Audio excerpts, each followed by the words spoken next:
Hello again, it's Brother Shalom, a member of the Teo community of Interfaith Franciscans, founded by Jesus and St. Francis 12 years ago at the tomb of St. Francis. What I share with you now in this short live webinar is one of the reflections that was shared in our morning prayer today. And it's from a great spiritual teacher, the late Father Henry J.M. Nouven, from his book, You Are the Beloved. And the reflection this morning was themed, Create Space for the Stranger.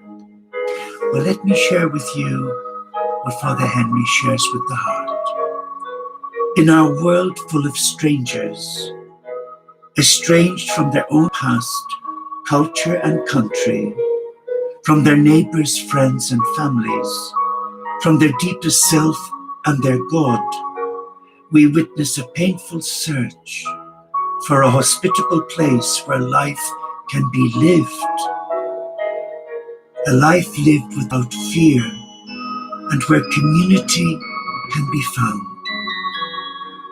Although many, we might say even most, strangers in this world become easily the victim of a fearful hostility, it is possible for men and women and obligatory for Christians to offer an open and hospitable space where strangers can cast off their strangeness and become our fellow human beings. The movement from hostility to hospitality is hard and full of difficulties. Our society seems to be increasingly full of fearful, defensive, aggressive people, anxiously clinging to their property and inclined to look at their surroundings and surrounding world. And they do this with suspicion, always expecting an enemy to suddenly appear, intrude, and do harm. But still, that is our vocation, to convert the hostis into a hospice, the enemy into a guest. Wow. And to create the free and fearless space where brotherhood and sisterhood can be formed and fully experienced. And in morning prayer this morning, I shared a practical hands-on example where about 10 years ago, we had a regular visitor who was a former member of the British Army and who'd served his country for many years. And when he left the army, he went to live with his family in Scotland. But he discovered within a month that he couldn't cope with the confined space.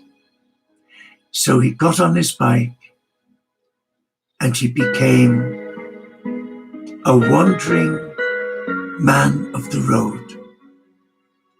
His name was Jimmy. And he knew every monastery and convent in England.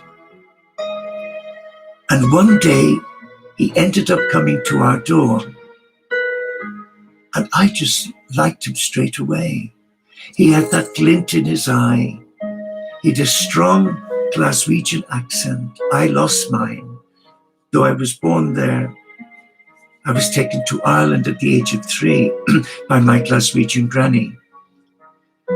But there was something very endearing about this man. And he asked if he could sleep in the garage. I would have offered him a bed in the monastery had we had a spare bed, but we didn't. But I made it comfortable for him and draft-proofed it. And I also offered him some homemade broth. We made him some sandwiches for during the night. and filled his flask with hot water so he could make tea. He came back regularly, always to the back door. He said he loved the soup, and in exchange, he offered to do little jobs for us. He never took a penny. He never claimed benefit, because he earned his keep by doing odd jobs for various convents and monasteries. That man touched my life. And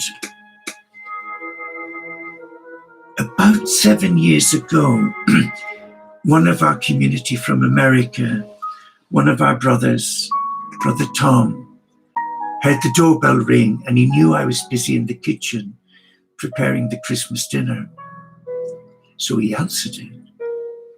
And on opening the door, he choked with the odor coming from Jimmy. And he came running into the kitchen saying, "There's a homeless beggar at the door." I said, "Is it Jimmy?" He said, "I don't know." I said, "Well, tell him to come round to the kitchen," which he did. And I put my arms round him and wished him Happy Christmas. And I said to him, "Look, I don't have anything to give you other than offer you a shower and some clean clothes. Will you accept?" He did. And what was more wonderful, he had his Christmas dinner with us. But then, 5 years ago, we used the garage to extend our small kitchen. We never seen him again.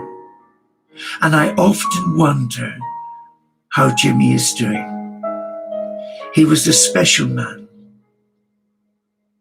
But we take the words of Christ to our heart. Whatever you do for the least of these, my children, you do for me. But Jimmy touched all our hearts, and he left us a legacy of love. He gave more to us than we gave to him. I leave that story with you. But if you do find someone who's homeless, or one of our war veterans on your street, will you promise your God that you will share with them a smile? Or maybe go a step further and sit down and make eye-to-eye contact and ask them their name and give them their dignity back. Because when you become homeless, you lose your dignity.